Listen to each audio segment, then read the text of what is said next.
Let's stick to this example for one more little comment. Well, actually, we will comment on spectra and eigenvalues in a separate chapter at the very end of this course. But let's have a little sneak preview already, because this example is very instructive in that respect also.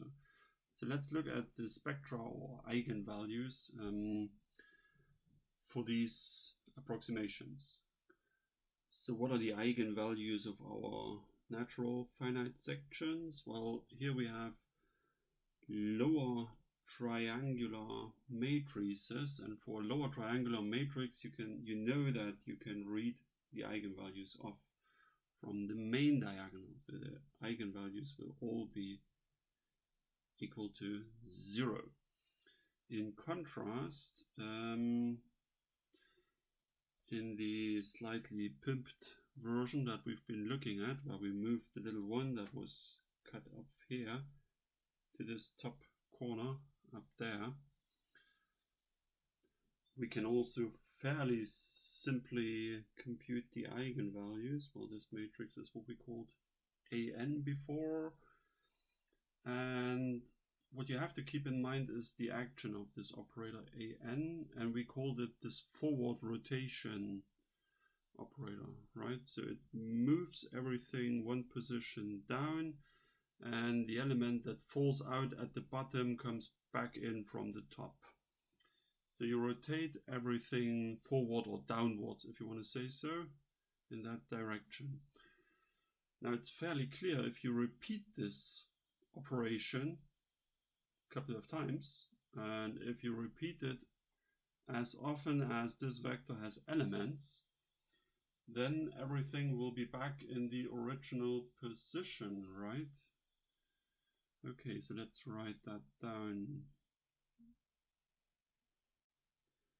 So if we take this operator AN to the power of 2n plus 1, which is the length of these vectors that we are rotating around, then what we get is just the identity, well, restricted down to this subspace xn, where we only consider the pieces between the two black bars of length 2n plus 1.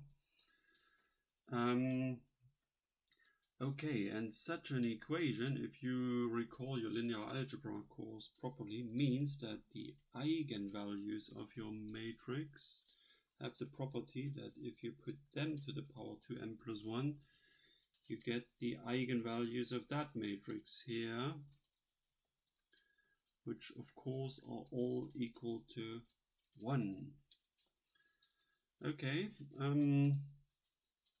but this equation is clearly giving us a hint where the eigenvalues of AN are located.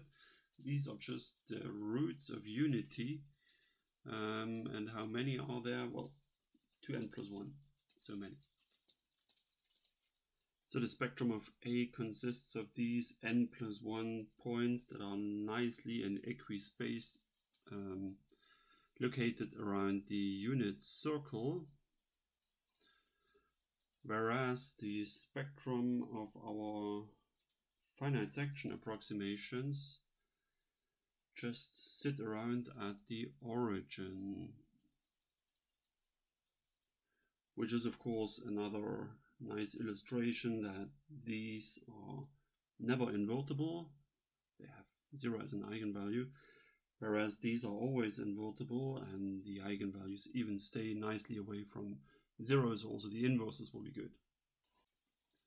Then in our last chapter on spectra, we will be able to compute the spectrum of the operator A itself, so the infinite matrix that shifts the infinite vector 4 by 1 position, and turns out that the spectrum of A is nothing but the unit circle, which of course also nicely illustrates that A is invertible. Spectrum is staying far away from 0.